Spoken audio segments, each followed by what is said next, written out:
Welcome to the History Guy podcast, Counterfactuals. What is a counterfactual? In the context of studying history, it is a kind of analysis where we examine what might have happened had historical events gone differently.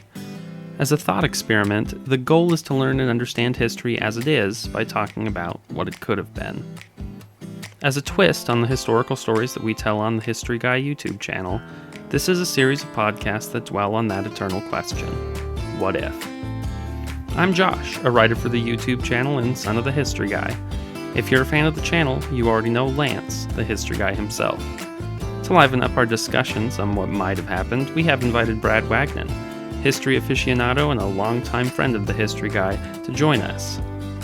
Remember that if you'd like to support us, you can find us on Patreon, YouTube, and locals.com. Join us as we discuss what deserves to be remembered and what might have been. On today's episode, we tackle a forgotten empire that once ruled the Red Sea and the Horn of Africa, and that once ranked with the likes of Persia, China, and Rome. The mighty Axum declined before 1000 AD, but what might have happened if it all went a bit differently? Without further ado, let me introduce the History Guy.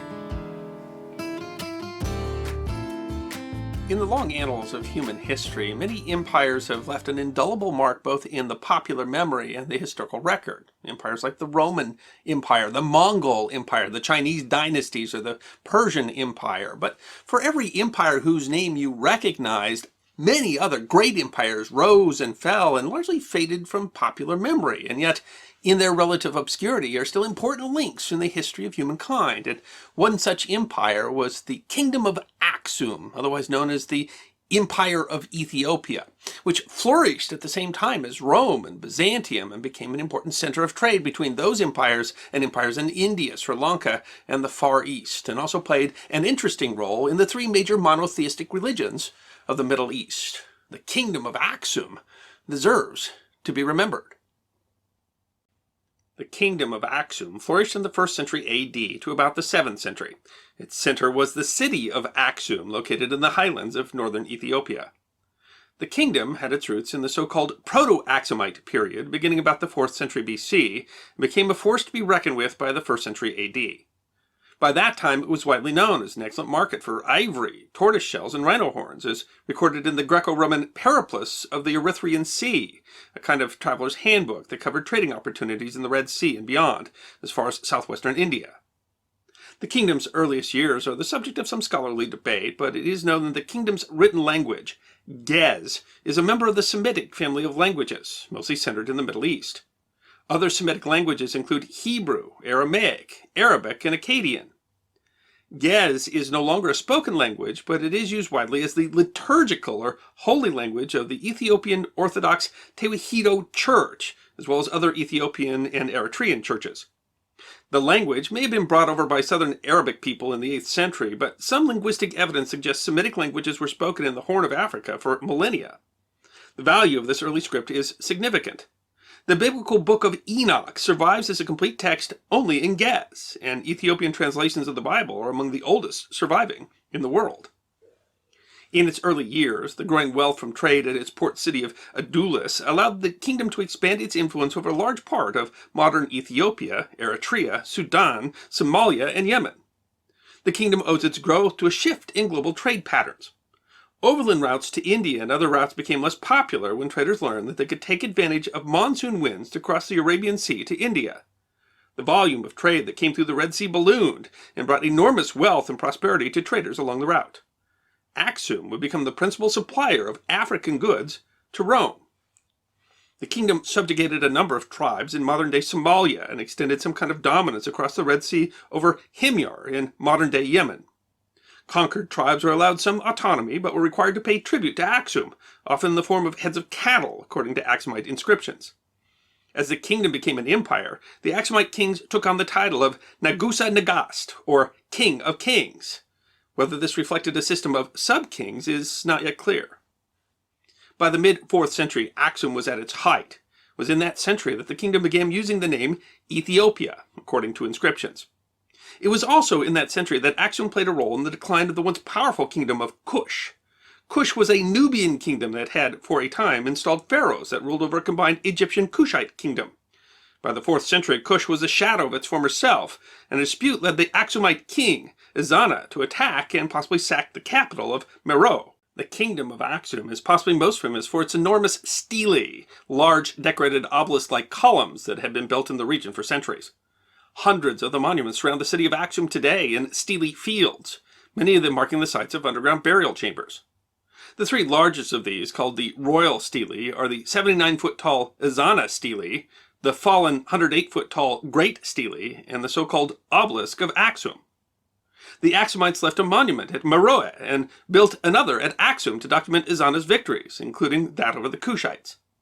The stone had writing on it in Gez, Sabian, and Greek, thus representing a Rosetta Stone for these languages. King Ezana ruled from the 320s to 356. Ezana was the first Axumite king to embrace Christianity, being converted sometime between 325 and 328.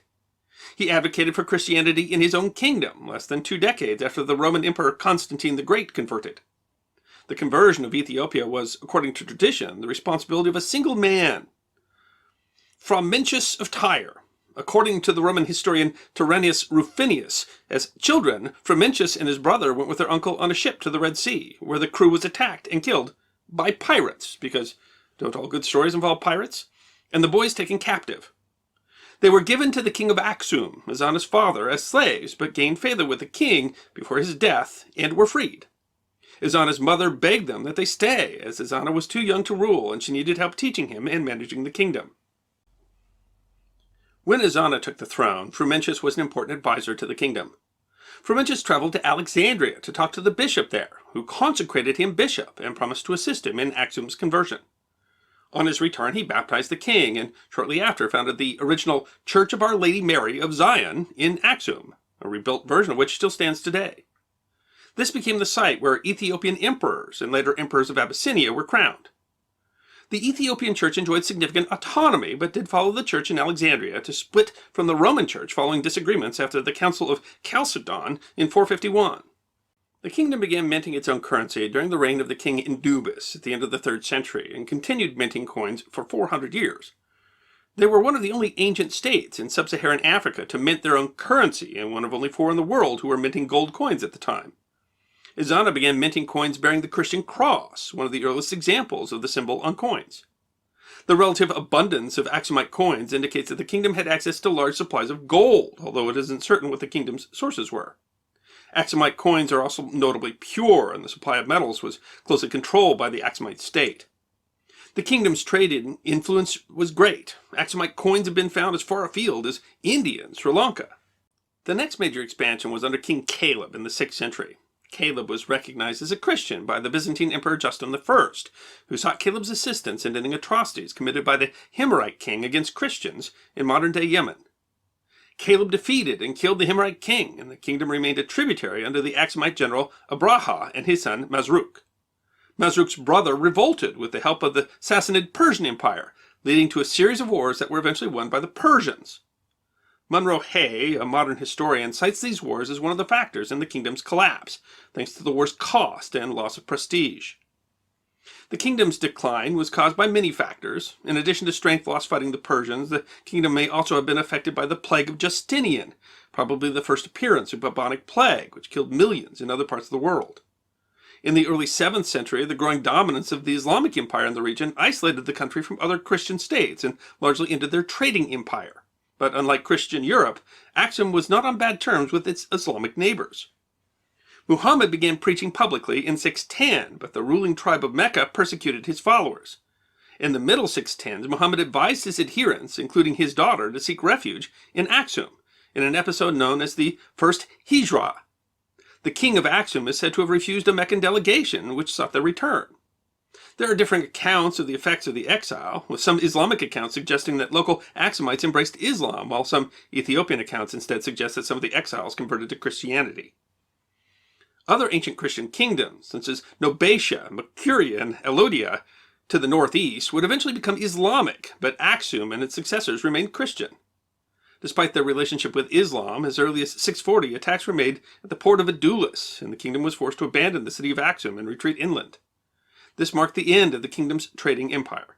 However, the kingdom remained formidable and continued to expand south for several centuries. According to Ethiopian tradition, the kingdom was conquered by a Jewish queen named Judith in the 10th century, but contemporary scholars doubt whether she was really Jewish. Still, there is evidence of burned churches and rule by a female usurper in contemporary documents. Another factor in the kingdom's decline might have been climatological. With the collapse of the trading empire, there was over-farming on the terraced hillsides, which led to an erosion crisis that cascaded into a food shortage. And the favorable rainy season seems to become less reliable in the 9th and 10th centuries. The kingdom collapsed completely by 960, replaced by the kingdom ruled by the local Agawa people called the Zagwe dynasty, which lasted until 1270. It was overthrown by Yakuno Imlok, who claimed to be descended from a survivor of Judith's purge. Additionally, during this new Ethiopian empire, the Kebra Nagast, or Glory of Kings, was compiled and written and considered to be a reliable historical work by the Ethiopian Church. The work is a national epic describing the founding of Axum, containing the genealogy of the kings of Axum and the story of how the Ethiopians stopped worshipping the sun and moon to worship the Lord God of Israel. The bulk of the work tells the story of the biblical Queen of Sheba, whom it identifies as Makeda of Ethiopia. As told in the Bible, she visits King Solomon in Israel and is impressed by the wealth and knowledge there. But it then breaks from the biblical narrative by stating that she and Solomon conceived a child. The son, Menelik, visited his father as an adult, but refused to remain in Israel, so Solomon sent the firstborn children of the nation's elders with him to Ethiopia. Upset with their lot, these sons stole the Ark of the Covenant, and thanks to divine intervention, escaped Solomon's agents. It weaves together a narrative that the kings of Axum and later Ethiopia were a single line descended from Solomon as far back as 900 BC, and the Ethiopian church still claims the Ark is in their possession at the Church of Our Lady Mary of Zion. Modern scholarship on the work is lacking, but there is a possibly ancient Jewish population in Ethiopia known as the Beta Israel. Their origin remains uncertain, and even oral tradition suggests several possibilities. Many of them have in the modern era immigrated to Israel. In the 1930s, the Italian invasion of Ethiopia led to Italian soldiers taking one of the 3 royal stelae, the one called the Obelisk of Axum, in 5 pieces to Rome as a trophy, where it was erected under the orders of Benito Mussolini. It was kept there until its repatriation finally began in 2003. The pieces were so large that only the Anatov 124, a Russian plane, could carry it, among other difficulties. It has been reconstructed and now stands in its original home at Axum. The Solomonic dynasty was removed from power in 1974, and today the once great kingdom of Axum and its ruins are spread throughout several modern states. Its name is barely remembered, its modern influence is obscure. But in its time it was mighty. The Persian philosopher Mani, the founder of Manichaeism, described it as one of the 4 great powers of his time, with the others being Rome, Persia, and China. And of course, of that list, the kingdom of Axum is the one that is far least remembered today. But the important role that it played in the development of some of the world's great religions and its once powerful trading empire give it a unique role in history that deserves to be remembered. But there's still so much we don't know, many questions still unanswered. And the forgotten history of the kingdom of Axum reminds us of the enduring complexity of world politics and how much history there still is out there yet to be uncovered. Now for the fun part, where I, the history guy himself, and Brad Wagnon, a longtime friend of the history guy, talk about what might have happened if it all went a little differently. Yep. Okay, so today we are talking about a forgotten empire, and this was one that I wrote a long time ago, but I thought it was really, really interesting, and what drew me to it, and it's in the intro of this video, is this story about how it was ranked with these other great empires, Rome and Persia and China, and then Axum, and you're like, Axum, yeah. Axum, what's that? And that's, I think that it's really cool for us to have seen this one, and there are a lot of other different kinds of these empires and kingdoms that had fairly, I mean, at one point were very powerful, were very significant, and then they just totally go away. And so I think it's going to be a very interesting discussion. It took a while. It's been around longer than the U.S. has, right? True. Or was around longer than the U.S. has, yeah. But I think it's a great point of discussion because of this one, in terms of, counterfactuals, you got to ask the question, what if it had never been there? And the question, what if it had gone on longer? And they're both really interesting questions. And how central that was to the ancient world is, I think, a surprise to probably most people in the West. Though Absolutely. there's still plenty of evidence of the Axumite Empire. If you go to Ethiopia, there's still Yeah. quite a stele and all sorts of things. But Well, they found their coins all over the ancient world. We think a lot about how important that trade between the Indian Ocean and Europe was during the Middle Ages, but I think it gets less talk in the when we go to the ancient era. We tend to think more about, I think, like the Silk Road and such, but Mhm. spices and gold and ivory, all that stuff was still coming through the Red Sea for the most part at that period. Mhm. Yeah, the path that came overland from India to Rome carried a tiny fraction of what Yeah. was being carried through the sea route. Yeah. And it's amazing that all came to an end essentially in the It is. I mean, that's it's same thing with the Romans, right? I yeah. mean, who'd have guessed, or the Persians. I mean, they're simply not the empire that they once were. I don't know what you want to say about China if you would say that they're the same as the original, as the old Chinese empire, or what? But yeah, I mean, these empires are fantastic, amazing in their time, and they run out of time, and that's a good lesson of history because you can probably guess, no matter how important you think you are, that that's only going to last for some period of time, and then it's going to decline. And you never know if you're there during the height or during the decline. No. Yeah, the thing that I really like about looking into Axum is that, first of all, it's one that does not appear regularly in the common study, if you will, of history for most of the Western Yeah, world. especially here in the West. And I mean, what was that thing recently that we talked about how often men think of the Roman Empire each day? Yeah, that was the. They're not thinking of Axum, right? Yeah, That's the. yeah. How often did they think of the Axumite Empire at the same time? They might even be thinking about Persia some, right? But I doubt that they spend nearly as much time, even though Rome would not have been the same Rome were it Yeah. not for Axum, right? Yeah. oh, definitely not. And to the point where it carries on from what we consider the Roman Empire to the Eastern Roman Empire, Mm-hmm. because the Eastern Roman Empire held on for quite a bit longer, and they did have a major interaction with the Axumite Empire at various stages. Sometimes a little fractious, sometimes very supportive. The other nice thing is that now we're looking at we're looking at a portion of Africa that also is in most history textbooks. It gets a paragraph or two, Mm-hmm. and now finally we're beginning to take seriously that, hey, there are other regions of the world, and there were definitely some empires out there that had a major impact in their day. Yeah. Yeah, I mean, well, and that's we've got to talk about those some on the history guy. But I mean, what do you say about the Zulu kingdom versus the great European nations? Or how powerful really was the? There's still people that argue that the Malian Empire might have come to the Americas, and Yeah. and you're right. We don't even kind of think of the African empires as empires because we don't find nearly as much writing. And we really history of Africa in the West or in the United States really begins with European colonialism, and we kind of don't really pay much attention prior to that. So this is the idea that long before there were civilizations rising in the Americas, Axum was a center of the world that connected Europe to Asia. Yeah. And one of the things that Brad has talked about before is this idea of, whether you're a land empire or a naval empire. And I think you can say of Axum that they were largely, their power came from the sea. Mm-hmm. And they were, especially with trade in this case, is that I'm sure they had naval power, but you don't really seem to see lots of battles, of naval battles between them. But they held on to those ports, and they Mm-hmm. were very advantageously positioned there to control that trade. Yeah, the fact that the Axumite Empire really gets going when it gets the major ports along the Red Sea. It's a really good indication they understood the importance of ships and trade. It is a little concerning, or not concerning. It causes me a bit of consternation, though. That's I was unable to find a picture of anything that looks like an Axumite ship. Yeah. So, what did they actually look like? We know that it probably wasn't a bireme, trireme, or any of the ilk of the contemporaneous Roman and Carthaginian to an extent, Yeah. and Greek ships that were running around the Med, which is a totally different oceanic ecosystem. Yeah, I mean, it doesn't seem to describe us than as the like a Indian naval Ocean. power.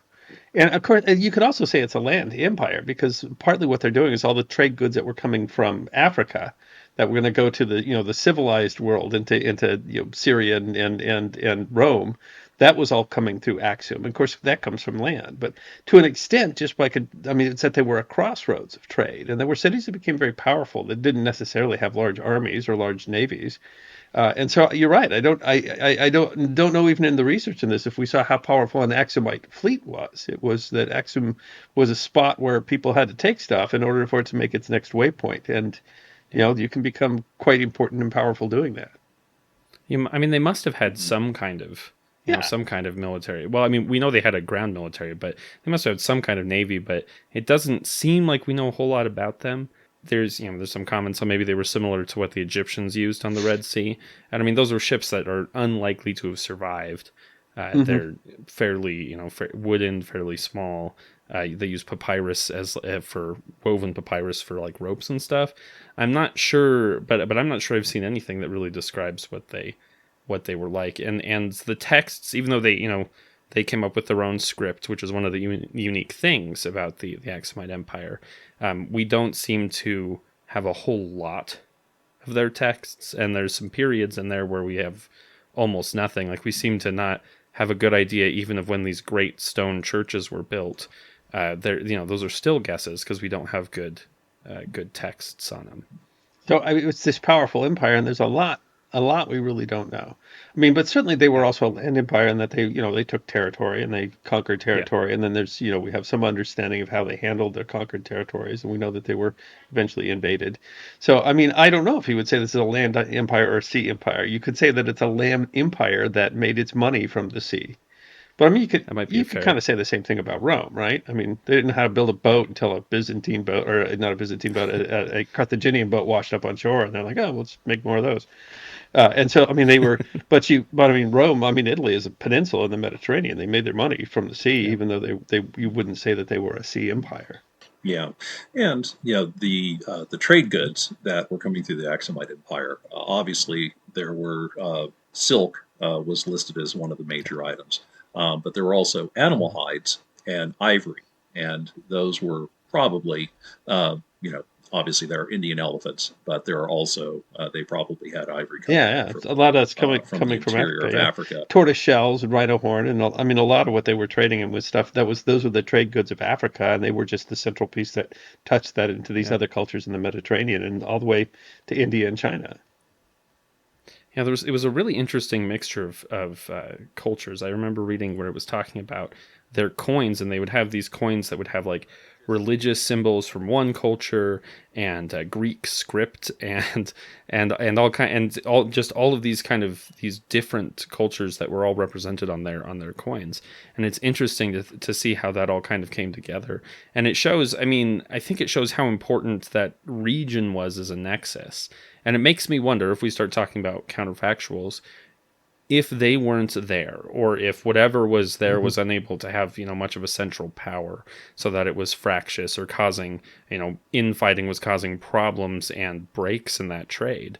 You wonder if that would have inspired someone like Rome, who if they didn't rely on it, they certainly enjoyed the results of that trade. If they would have tried to invade down there, because of course Rome takes Egypt and the Levant, but I don't know much about them moving any further south into into the Sudan or this region. There was never any talk about them seeming to do that, but maybe Rome might have felt maybe the peace that Axum was able to essentially manage and keep those trade goods flowing. As long as that was true, Rome didn't have a need to. I think that that's probably a good way of starting the discussion. And my guess is that without the Axumite Empire, there is that at that point you would have a vacuum. Yeah. And the question is, who's going to fill the vacuum? Certainly, Rome would be a top contender because they certainly is the one of the major customers Yeah. of the Axumite goods. They might have gone into an area where there's basically disorganized peoples who are periodically fighting one another, and decide that, hey, it's time for us to get some of that maritime concrete that we're so recently discovered and are pretty good at building harbors with, and start developing. It So, certainly seems like they does could Rome end up? they could have projected their power that far, just given how far they did project it. Yeah, I mean, if you look at, because I'm just looking at maps here, and it's really like Roman Africa literally kind of stops at the border of Axum. I mean, that's almost exactly where the line is. So that might be that they didn't want to militarily take on Axum. It's hard to imagine because the Romans seemed fine to attack whoever they felt like. But it might be because they were deriving enough benefit from Axum that they didn't have a need to. Yeah. It's also, I mean, it's rough Yeah. terrain to move. I mean, there's mountains, there's desert. I mean, it might simply be that was the Romans were plenty active in the Middle East, and there's lots of desert and mountains and stuff in there. But it would be a pretty good march. Well, Axum was able to defend its north partly because it was just terrain that was difficult to cross. Yeah, that's true. That continued to be true. I mean, that's true throughout Axum's history, up until, of course, they start to decline when they lose the coastline. But there's a reason why a core of this culture continued to survive in the mountains, and that was partially because it just was very difficult to go conquer. Yeah, they were, and once you have a powerful culture, it can even endure, even when it's losing, the trade and etc. But it's such a crossroads. I mean, it's important economically. It's hard to say that China and Persia and Rome would have been the same without this economic nexus. Yeah. And it's also important culturally because it's important culture between them. So if the Romans went into Axum, would they be getting the same sort of trade that from Syria and India and China that Axum as its own empire did? I mean, that's a difficult question. So it's kind of hard to pin down exactly. I mean, so far I've figured out how to put Bigfoot in the picture, but it's kind of hard to, except to say that it's clear that these empires that they're talking about were impacted by the cultures of the other empires, and they grew on money that came from trade. And if you lose this nexus in the center, they would be different. They would not have shared culture in the way they did. Rome might not have had nearly enough money, as much money as it had. And if Rome is expanding where Axum is, that means that Rome is not expanding somewhere else, right? And without the money that's coming from Axum, maybe Rome wouldn't have been nearly as large as making it all the way to Britannia and things like that. So it's kind of hard to say, oh, this is exactly what's different, except to say that it would be different. I mean, they would significantly be different because these were cultures because of sharing that grew these cultures. And this was the point where the sharing occurred. So you didn't find a lot of Romans making it all the way to India. No. And it's why it's partially incredible how these trade routes worked. And I think I'm constantly surprised when you look into that even ancient trade routes, I mean, man, they were moving stuff a long way. And it's essentially, I mean, it's a long game of relay, is that this comes here and then that's sold to this guy who sells it to that guy who sells it all the way across, huge. I mean, the whole world. Yeah, I mean, that was true in the Americas too, as they found trade goods that had gone just enormous distances, and that wasn't one guy on a horse who went that whole distance. Yeah. No. Yeah, it's incredible how that was traded across, and you're talking distances that would have been boggling. I mean, I don't think that most people in Rome had no real idea of how far away China was, and yet they might have actually had goods that began. Silk, yeah. I mean, what if Rome was receiving a tenth the silk that they received historically? I mean, how different is Rome? It impacts culture. It impacts all of the various markets and businesses and everything that was staying alive from that trade. Right. That's all that either goes somewhere else or it doesn't exist. And the indication is that a significant amount of Roman trade was coming through Axum. So, absent Axum, if Rome doesn't have that money, is Rome? Is the Roman Empire anything that we expect it to be? Because that was purchased, that empire. I mean, you can't, even the Romans who could, pull after Cannae could just raise up another army out of the ground. Even the Romans had to pay those guys. They had to equip those guys. Yeah.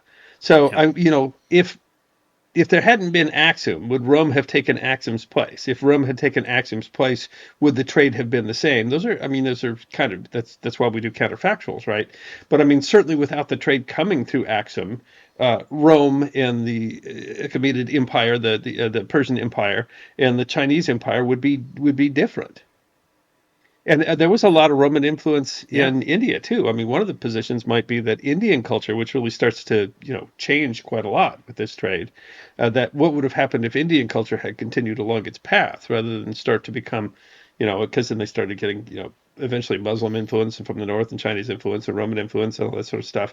I mean, how different would India be if it hadn't suddenly started getting these impacts from these other cultures? And would it be more powerful or less powerful? And Yeah. how different would it look? Yeah. And ancient India that starts picking up what we would call Western institutions today is a radically different India than what it is currently, because the Western exposure occurred at a different place and time, in a different cultural context. So if Rome controls Axum, does that mean there's a stronger Roman influence going that other direction? On the other hand, does it impact that trade because Rome's going to have different rules about how that trade is pressed, and Rome is not going to have the ability to trade with the interior the way that the Axumites did. The Axumites were, yeah. And that's all really interesting. It's difficult, of course, for us to make any like firm final comments on how that would change things, but we might be looking at a profoundly different world today. And certainly, when we start talking about sub-Saharan Africa, this is an area that was until a much more modern point not all that connected to Europe. And Axum really represents one of these connections that I think were, if not tenuous, but were uncommon. It was difficult for ships to move south of the equator, and it was otherwise trade coming across the Sahara. There was a limit to how much trade you could move that direction to the coasts in Morocco and Algeria, and it's interesting how that might have changed if there was a Roman presence, that far south. But it's interesting to think that we could have had more influence, because if there was a stronger influence of Rome there, I mean, maybe there's still, that Roman trade is going to travel to parts of Africa that it never reached in actual history. And that's difficult to quantify, but it's a really interesting conversation. A what-if scenario that would be very interesting would be if Rome decides that in this area that there is no Axum Empire, that they're going to move in and be the big brother. They land, they form city-states, colonies, begin the Romanization of the Horn of Africa. What happens to the Horn? How different is the role of the Horn of Africa in a more Western-facing? That's a good question. If they were tightly connected to, because Roman culture so vastly affected Western culture, art, architecture, law, science, even religion, right? And so if that was more Romanized, what would it mean? I don't know. I mean, you find that in North Africa, where Roman Africa was, yeah. Yeah, you wonder too. I mean, that's Ethiopia as in some form I mean, you can argue that the empire of Ethiopia that comes in the Middle Ages has some very direct descendants from the Axumite Empire. If Rome gets some kind of presence there, you could imagine something like what happened with these Roman rump states in the fall of Rome. Like we talked about the king of Rome, Cyragius in France, as like maybe some kind of Romanized culture survives there and then is rediscovered centuries later, and you have something that's, I mean, that would have been remarkable. And of course Europe was obsessed with that concept, with this idea of a Prester John and some Christian nation that had been surrounded and had survived from antiquity. And in some ways Ethiopia is something of a Prester John situation.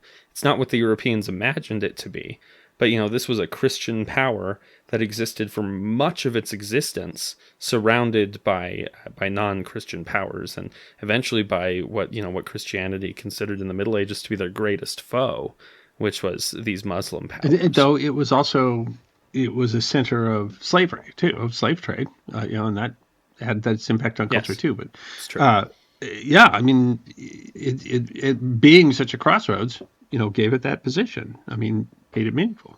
Yeah. The potential of, say, Roman influence one of the, reading through some of the historical episodes in the Axumite Empire, where they are talking about conquering this area. They conquered 2 cities of stone and 3 cities of wood. Does seem to indicate that the structures of the area were certainly not based on, stone cutting technology, primarily. Now, that is not to say they did not have. They had the stele, and the remnants of the royal palace from the Axumite Empire is certainly an engineering feat. But I do think that it is a little more. I don't know if pastoral is the correct word. I mean, they or a little more rural empire. It definitely did not have the urbanization. Because their ability of to make the these Roman terraced Empire. gardens and stuff like that. I mean, I don't know that Axum had anything like a Roman aqueduct, but I mean, they were able to engage agriculture in absolutely amazing ways. But yeah, it's true. So, I mean, clearly it's not a Roman rump state. It doesn't look like Rome. And I guess it's an interesting question to say, what if it had looked more like Rome? But I mean, it's not to say that it was a less developed empire than Rome when you look at what they were really doing. It's, and when we talk about there not being an Axum, there's on the flip side of that, talking about what if Axum was more powerful, or if some had survived survival, longer, if Axum as it was at its height had survived.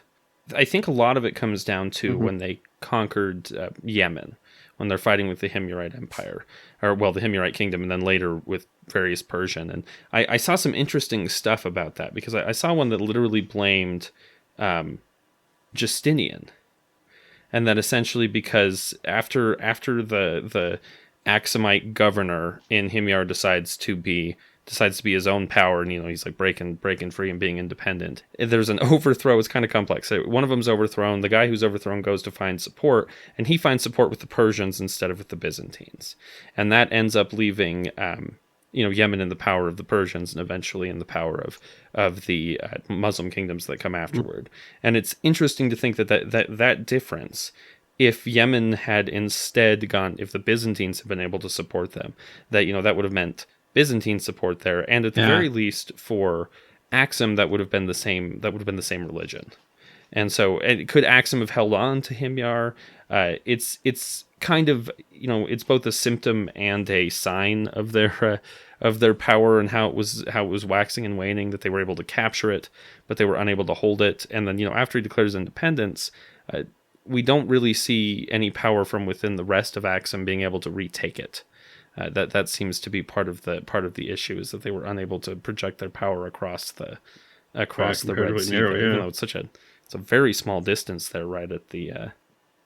Well, if they had remained connected to the Byzantine Empire across that period, I mean, so when you look at how profound the historical impact of that could have been, it might have been that Islamic religion dies a young death. Yeah, and or doesn't spread. Never the way it spreads, does. Yeah. Is held into the Middle East, or forced to push east instead of west, because they eventually conquer Egypt, and all the way to Spain. But if they're held, well, I mean, especially in the very earliest days, if they are faced with a Christian wall that goes all the way across, between Byzantium and Axum. Yeah. I mean, you don't get the caliphates, or you get very much different caliphates, right? How much of later European medieval history is driven by the fact that the Islamization of the Middle East and the Crusades and the Holy Land and all that sort of argument? What if that always remained in Christian hands? And what does that mean to both the Islamic religion and the Jewish religion? Yeah, the Axumite Empire during the conflict that you're referring to, Josh, is they do make a play for South Yemen. But they're defeated. That, in a way, is one of the tipping points, if you will, and that, I think, is probably where you can argue that the Axumite Empire is really beginning to show its weakness.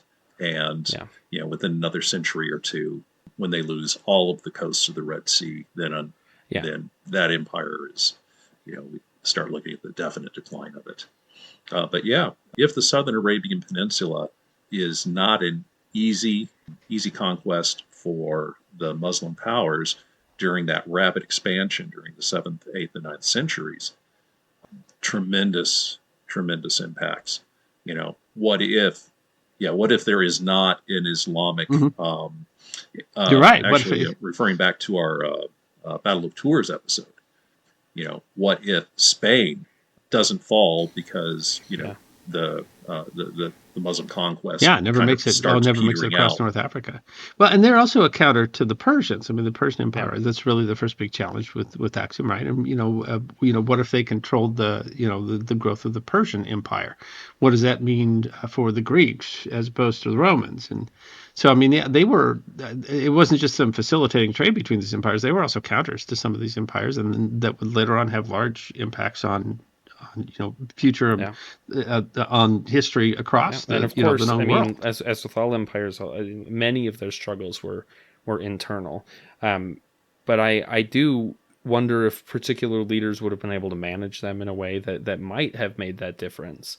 And because if they've been able to hold on to that coast, because Brad's absolutely right. Once they lose the coast, that's the end of the Axumite Empire as it was. That once they've lost that trade, it's a very different kingdom. You do try to piece that together. If they're able to hold on to that coastline and they can continue, dealing in that trade. Of course, eventually, if the Muslim Empire closes across Egypt and cuts the other end of the Red Sea off, maybe that was going to be extremely negative for Axum. Or maybe, Axum would have been able to trade with those Muslim empires just the way they'd been trading with the powers that were there before. Certainly, Axum seems to have been able to manage. I mean, they had plenty of their own wars, but they were managing some peace there that I think a lot of European nations would have, kingdoms would have considered impossible. They also, they're known for this first early in the Muslim, very early, while Muhammad was still alive, actually sheltering some early Muslim adherents who had been being persecuted in the Middle East. And they also have, there was like a local Jewish population that had been there for a very long time. They're a really interesting kind of mixing pot of all these various religions and cultures. And of course they have this ancient Christian church that was completely separated from Europe for centuries, essentially. They were connected to the Coptic church in Egypt, but eventually even that, the Coptics are their own kind of thing. And by the time of the Middle Ages and the Crusades, even the Crusaders weren't quite sure what to do with the Coptic Christians. And the Ethiopian Christians have even additional complexity because they were so insulated for so long. One of the things that running across in research was that apparently there are 88 books to the Ethiopian Bible. So pre-Council of Nicaea, more or less about 80-ish books to the Bible. Post 66, and that's the standard Western Christian Bible. Whereas the 88 books of the Ethiopian Bible contain quite a bit of different material. And so you can say that the Axumite Empire, even though they do ultimately fall, because they've adopted Christianity, because they have built the Christian churches, and they keep that tradition going even through the rise of Islam. Yeah. They are an outpost of Christianity that never really stops in the Middle Ages. And of course, they do claim to have the Ark of the Covenant through kind of a remarkable story. I'm not sure. I'm not going to really comment on whether I think it's a valid story or not. But they don't let you see if they have the Ark of the Covenant. That's the and that's not to protect it from you. It's to protect you from it. So isn't it? It's just like one priest that's allowed to see it, or a very limited number. There's a very small number, and that when he dies, he has to choose who's going to protect it from then on. They have like apprentices. It's really interesting that's a connection. They have. They take it out. They take it out, but they cover it. So yeah. And they claim to be descended straight from Solomon. So but it's also they're not.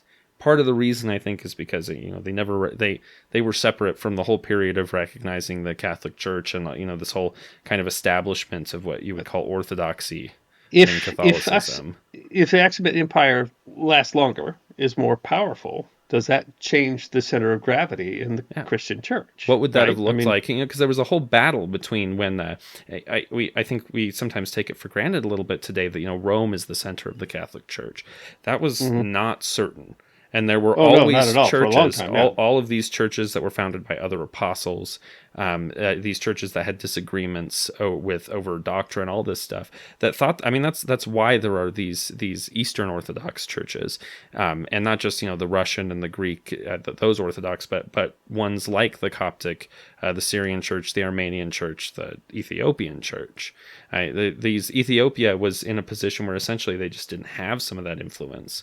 And I mean, that could mean, of course, extremely dramatic things, because it could mean differences in how we interprets the Bible and other doctrines and stuff like that. It also could have really impacted, what parts of the world are Christian and not Christian. Of course, that's had such a huge impact on how the world has moved since 500 AD.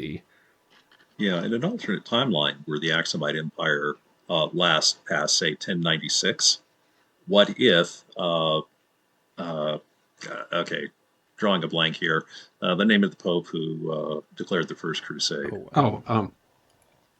Josh, I just had that in an episode too.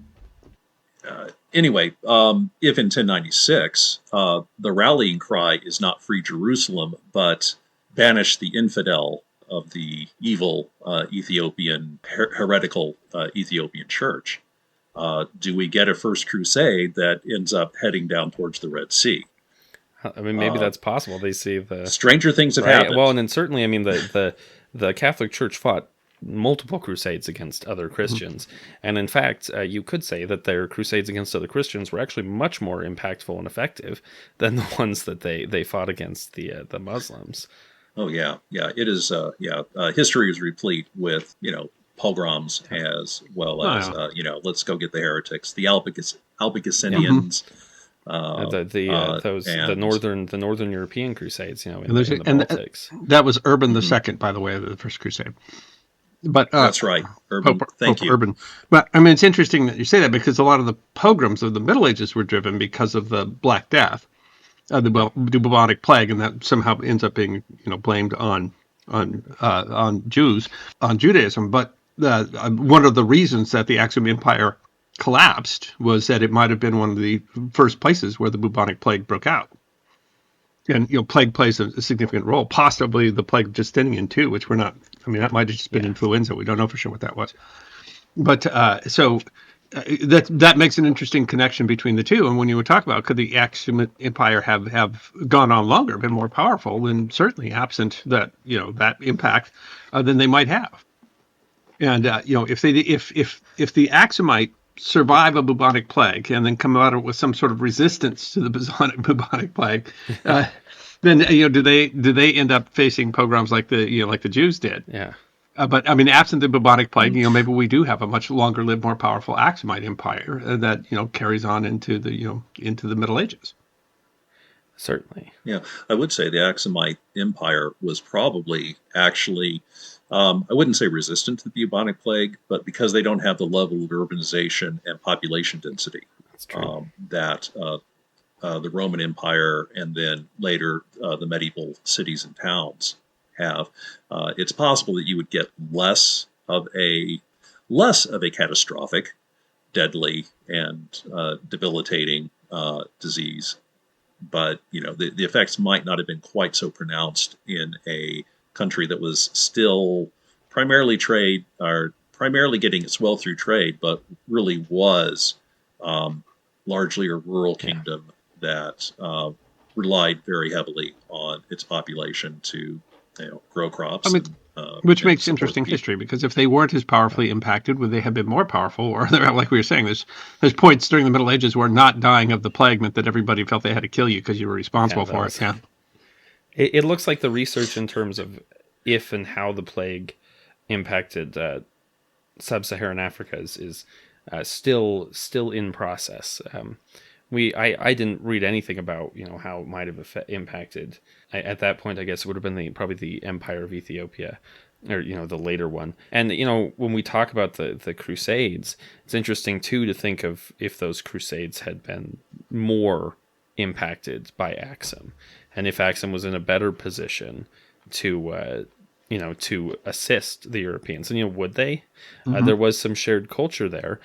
It seems like they there were some connections between various members of the crusade and of the various crusades and people, the Coptic Church and the Ethiopian Church, and there were constantly pilgrims from those countries going to Jerusalem. There's a thing that when Saladin reconquered Jerusalem, he invited Ethiopian scholars back to Jerusalem. There is not a lot of evidence that Ethiopia was ever interested in getting involved in that conflict, and you could see maybe from their point of view that they're thinking, Europe isn't really. The people who were on the crusade, their lands weren't threatened.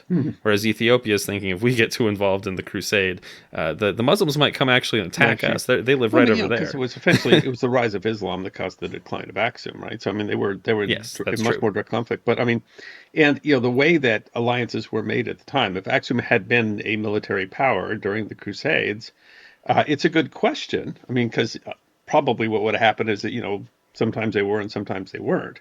But if you had a whole separate Christian crusade that was coming from the south at the same time, that challenge is certainly that would have been more challenging. It certainly would have made the crusade times more interesting. But the crusaders from two crusader states next to each other couldn't get along. So it's hard.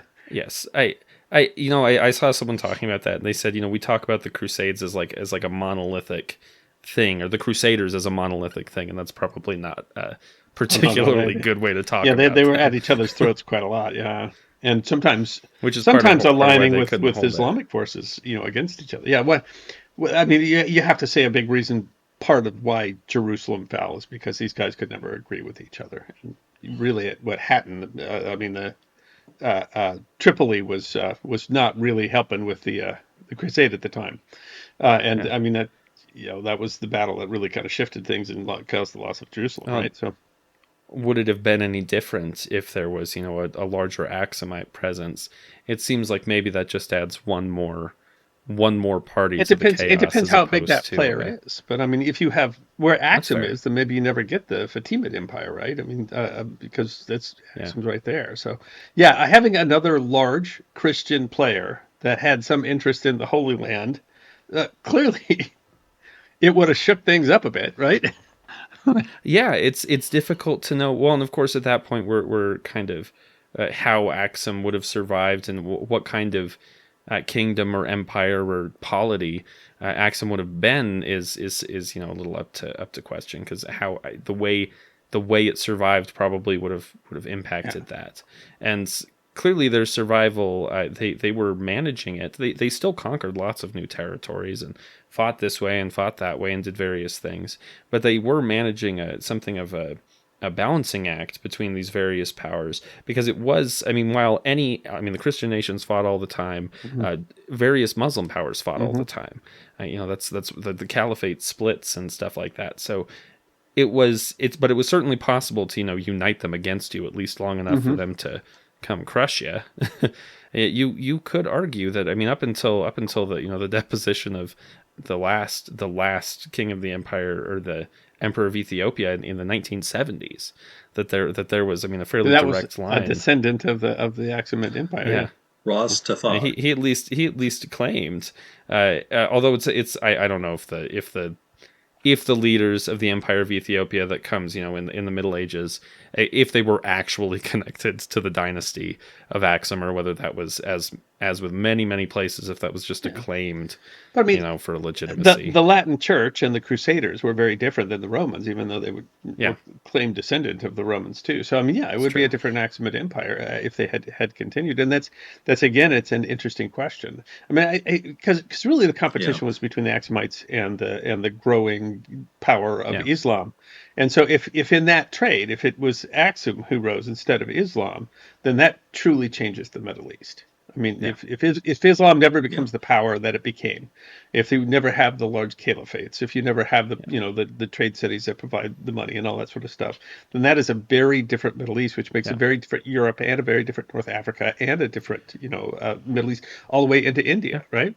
It's easy to imagine, an Axumite power expanding in that time, because when as the Persians fall, and and just absolutely transforms that whole region. I mean, you could see a history where that was Axum that filled that instead of, maybe that would mean that we would have incredibly different connections between the Middle East and its influence from the Horn of Africa, whereas essentially, once the Muslim powers take over all of North Africa and stuff like that. The trade that was coming through since the time of Rome through the Red Sea, it's altered significantly. And that's part of when the Silk Road becomes actually a more important trade route, is because, a lot of the stuff that was coming from India through the Red Sea, it just doesn't come that direction anymore. It doesn't make it all the way to Europe, or it has to travel at least through Muslim nations before it does, and that alters everything. Yeah, another possible counterfactual here is, if Axum survives a little longer, if they're just a wee bit stronger, in a postscript to the Axumite Empire, Ethiopia is not conquered lock, stock, and barrel by the Muslims. So there was a significant period where they were able to coexist. So what if a powerful Axumite empire is able to maintain relatively good relations, and adding yet more consternation to the Catholic Church, says, no, we're Christians and we are perfectly happy to trade with the Muslims. In fact, we've just signed a new deal where we're going to send trade delegations to India again. And maybe you actually have have a more peaceful future, where instead of the Crusades, you have some kind of trade deals and agreements, and we don't. Imagine how the world might look if some of that history of combat and anger and all of this stuff, and hatred, honestly, that is bred from all these conflicts. We might be looking at a very different world if that's built instead on this idea of these mutual agreements and working together to trade. Yeah, and with the way that the Islamic expansion occurred, basically not quite overnight, but in an extremely short period of time, all of North Africa falls to Islam. It is a really quite a quick transformation. It is interesting to think of over a few an decades. Axumite Egypt or even an Axumite North Africa. There's empires certainly of that size have existed. It's not beyond the realm of possibility. And again, different culture, different finances means that different empires could have risen and fallen. Because they got their wealth coming that way, and so it's a radical transformation that makes you wonder. Then how would it be different? I'm in Illinois, right? Brad's in South Dakota, and Josh is in Wyoming. How different would our life be? How different would our culture be if the Axumite Empire had transformed the way that Rome developed, or the way that Persia developed, or the way that the Islamic religion developed, or the connection between China and Europe? Radically. Even if we're talking, it's still ancient history of when Axum fell, but instead of in the 7th century, we're talking about the golden age of Axum in the Middle Ages. that would have been a very different. It could have very much radically impacted. The Roman culture, the Roman Empire, very much changed Western history and is still impacting Western history today. And we know that Axum was very much impacting Rome. So a different power, a more powerful Axum, or a non-existent Axum, means a different Rome, which means a different, European culture, which means a different culture comes to the Americas. Yeah, and so now we have to work in something really modern. And Josh alluded to it earlier, but the way that the last king of kings of Ethiopia, whose original name was Rastafar, hence Rastafarians, creates an almost messianic movement in Jamaica and other parts of the Caribbean. There is an interesting, if you will, kind of an echo of how Axum and the Ethiopian and the various incarnations of Ethiopia and Ethiopian empires have a direct impact, and we can actually look back and see that, hey, wait a second, this is as recent as the 1970s. So you're saying a world of reggae music? No reggae, but Rastafarianism is actually quite a bit more than just the music. Yes, of course, but And in fact, it's probably worthy of an episode. But that will leave to another to another episode. We haven't worked Bigfoot See, into that's this. the So question. How? where is there are mountainous regions in southern Egypt and the highlands of Ethiopia. In fact, didn't the Axum Empire have to go and conquer an area that was described as mountains in which there was snow year round? There has to be a Bigfoot. I tried to look into Bigfoot, into like, what kind of a Bigfoot like creature was in the region, and what I really learned is that they have various. I mean, there are various kinds of like mythical creatures in all parts of Africa that could kind of reach it, but I mean, partially, they had great apes. Yeah, throughout large, close enough that they didn't necessarily. Did they find an ape-like creature in Africa? Well, in fact. This here is a gorilla. and so it is a little harder to work them in, because it was harder to find something that was like a kind of a direct analog to what we consider to be Bigfoot.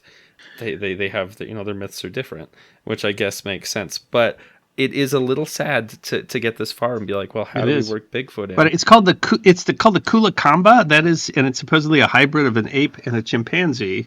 But some of the drawings look kind of Bigfootish. That's true. And maybe they're very involved in the Axumite Empire. If Axum starts importing Kulakambas in large numbers, could they have defeated could they have held Yemen, right? Because a Kulakamba detachment of the Royal Axumite Imperial Guard. That's all it takes. That's all the difference they need. One charging bunk of chimp gorillas could really change. I'll tell you what. I wouldn't.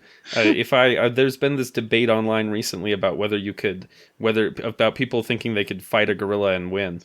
And I wouldn't be a man to test the people saying yes, no, the short answer is no. The longer answer is no. Well, I mean, it depends. I mean, obviously, if you have a firearm, you might. Yeah, that might be fist to fist. Yeah, unarmed. You're gonna unarmed. You can't get away from him. He's faster than you, and he's very, very much stronger than you. Yeah. Yeah. To a level of absurdity. But I mean, because a chimpanzee is smaller than a gorilla, but a Kulakamba, I mean, would that be more powerful than a gorilla? I mean, assuming he has the same muscle density as a chimp, which can literally pick up a cheetah and swing it against a tree with enough force to end the cheetah. Yikes! That's all I got. So if you have something, if you have something the size of a gorilla, but the muscle density of a chimp, that might be able to beat a gorilla in a fair fight. I don't know. If you're a zoologist, then go ahead and chime in there on the power of the Kulakamba, and that if the Axumites could have harnessed the Kulakamba as a fighting force, how different that might have changed history. It's a very important question. That's the important question. That's the most important question we've asked so far. Had there been Loch Ness monsters in the Red Sea, then the Axumites might never have risen. Their ships would be. What was that whale that terrorized the Bosphorus for a while? And I mean, literally almost cut Turkey in half. Yeah. That they think was one single whale that was just real mad at everything. Yeah, that was a really interesting.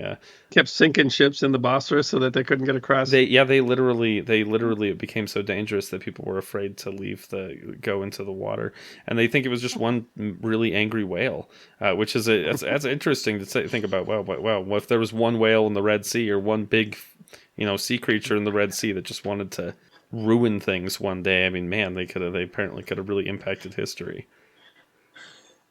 That suddenly picked up a taste for silk cloth or spices, and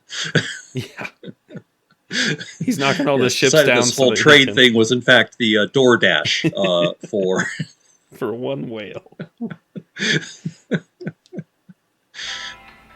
Thank you for listening to this episode of the History Guy podcast. We hope you enjoyed this episode of Counterfactual History, and if you did, you can find lots more history if you follow the History Guy on YouTube.